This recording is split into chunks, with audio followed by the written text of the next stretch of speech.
কয়েক বছর আগেও গেম খেলা মানে ছিল সময় নষ্ট করা, আর সেই গেমস খেলে এখন কেউ কেউ লাখ লাখ টাকা ইনকাম করছে, ব্র্যান্ড অ্যাম্বাসেডর হচ্ছে, ইন্টারন্যাশনাল প্ল্যাটফর্মে দেশের নাম উজ্জ্বল করছে। আর এটাই হলো নিউ জেনারেশনের রিয়েলিটি। ই স্পোর্টস বা ইলেকট্রনিক স্পোর্টস এটা এখন শুধুমাত্র গেম না, এটা একটা প্রফেশনাল ইন্ডাস্ট্রি, একটা গ্লোবাল ক্যারিয়ার প্ল্যাটফর্ম। এখন প্রশ্ন আসে, বাংলাদেশে ই স্পোর্টস গেমারদের ভবিষ্যৎ আসলে কেমন? আমাদের দেশে কি সত্যি গেমস খেলে ক্যারিয়ার করা পসিবল? কোনো চ্যালেঞ্জ আছে, কোনো সুযোগ আছে, আর ভবিষ্যতে এই ইন্ডাস্ট্রি আসলে কোথায় যাবে? আজকে আমরা পুরো ভিডিওতে এগুলো নিয়ে ডিসকাস করব।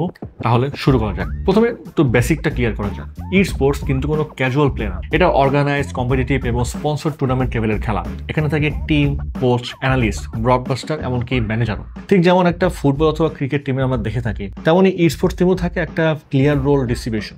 বাংলাদেশের সবচেয়ে পপুলার ই স্পোর্টস গেমগুলো হচ্ছে like PUBG, free fire, Valorant, counter strike 2, ডটা 2, FIFA or E football, mobile legends, তারপর হচ্ছে কল অফ ডিউটি মোবাইল।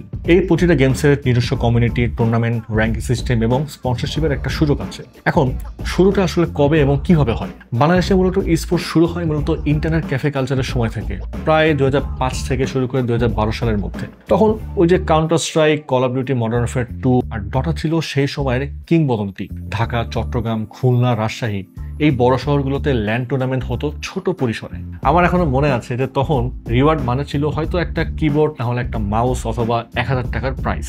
কিন্তু মোড় ঘুরে যায় 2018 সালের দিকে, যখন পাবজি মোবাইল, ফ্রি ফায়ারের মতো মোবাইল গেমস এসে গেমিংকে মিডিয়ার সামনে নিয়ে আসে। এখন প্রায় প্রত্যেকটা জেলায় অন্তত কয়েকটা গেমিং টিম আছে এবং অনেকে স্ট্রিমিং, কন্টেন্ট ক্রিয়েশন ও টুর্নামেন্ট খেলে ফুল টাইম ক্যারিয়ার কনভার্ট করছে। আর একটা ব্যাপার হচ্ছে যে ই স্পোর্টসের মতো গেমসগুলোর জন্য আসলে মূলত ওরকম হাই কনফিগারেশনের পিসি অথবা এরকম কিছু দরকার হয় না। সিপিইউ কোর 5 বা Ryzen 5, Radeon 780M বা ইন্টেল আইরিশ এক্স এর মতো যদি বেটার আইজিপিও না থাকে, তাহলে অ্যাটলিস্ট GTX 1650 অথবা RX 6600 এর মতো ডেডিকেটেড জিপিও লাগে। 16GB DDR4 অথবা DDR5 RAM এনাফ। আর NVMe SSD থাকলে অনেক বেটার স্পেক্স হয়ে যায়।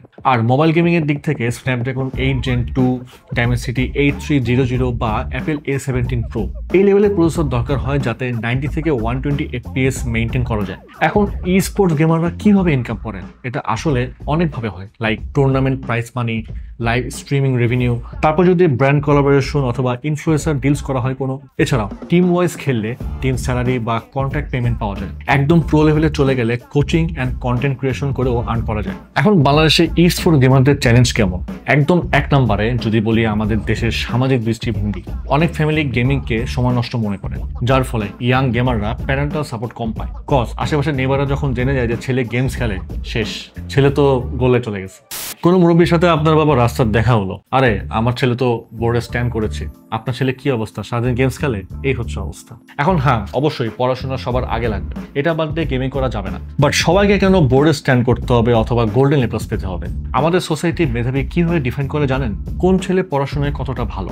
এটা একদমই একটা রং কালচার। আপনি সবার চেয়ে সুন্দর গান গাইতে পারেন, আপনি গানে মেধাবী। আপনি সবচেয়ে ভালো ক্রিকেট খেলতে পারেন, আপনি ক্রিকেটে মেধাবী। ঠিক তেমনই গেমিং এর ক্ষেত্রেও কিন্তু সেম। যাই হোক, আশা করি একদিনে সব চেঞ্জ হবে। আচ্ছা, এরপরে সবচেয়ে বড় চ্যালেঞ্জ হলো ইন্টারনেট অ্যান্ড ল্যাটেন্সি। কারণ ই স্পোর্টস এর পিং মানে সবকিছু। বাংলাদেশে এখনো অনেক আইএসপিতে পিং 60 থেকে 100 ms এর মধ্যে ঘোরে, যখন কম্পিটিটিভ গেমিং এর জন্য দরকার হয় 30 ms বা তার নিচে। এখানে যদি ডেডিকেটেড গেম সার্ভার না থাকে, তাহলে প্লেয়াররা সিঙ্গাপুর অথবা ইন্ডিয়া সার্ভারে খেলতে বাধ্য হয়, যেখানে ল্যাটেন্সি বেশি হয়। ফলে হিট রেজিস্ট্রেশন, রিফ্লেক্স আর রেসপন্স টাইম সবকিছুতে সমস্যা হয়। তারপর স্ট্রিমিং সেটআপ। একজন প্রফেশনাল ই স্পোর্টস স্ট্রিমার সাধারণত ব্যবহার করে OBS studio or Streamlabs OBS, capture card, face cam, external mic. এখন সব ঠিক আছে, বাট পাওয়ারফুল ইন্টারনেট ছাড়া স্ট্রিমিং কোয়ালিটি ধরে রাখা যায় না। যদিও আসার কথা হচ্ছে যে বাংলাদেশে এখন জিপি, বাংলালিংক আর লিঙ্ক3 এর মতো কিছু আইএসপি স্ট্রিমিং এর জন্য ভালো সার্ভিস দিচ্ছে। বাট আমরা আশা করি বাংলাদেশে একদিন ডেডিকেটেড ই স্পোর্টস সার্ভার আসবে। এরপর আসছে ই স্পোর্টস অ্যান্ড গেমিং এর জন্য বাংলাদেশের ব্র্যান্ড অ্যান্ড স্পন্সরশিপের সংকট। দেশে বড় কর্পোরেট ব্র্যান্ড এখনো খুবই লিমিটেড ই স্পোর্টস স্পন্সর করছে। এই নাম্বারটা বাড়ানো গেলে ভালো গেমার প্রডিউস করা পসিবল হবে বাংলাদেশ থেকে। এই কারণে গেমিং এর ক্যারিয়ার এখনো স্টেবল না। এছাড়া বাংলাদেশে 2 দিন পরই এই গেম ব্যান হয়, ওই গেম ব্যান হয়, যেমনটা আমরা দেখেছিলাম পাবজি অথবা ফ্রি ফায়ারের ক্ষেত্রে। যাই হোক, আসার কথা হচ্ছে বাংলাদেশে ই স্পোর্টস ফেডারেশন, বিইএসএফ এখন সরকার অনুমোদিত সংগঠন। ভবিষ্যতে জাতীয় টিমের সম্ভাবনাও আছে।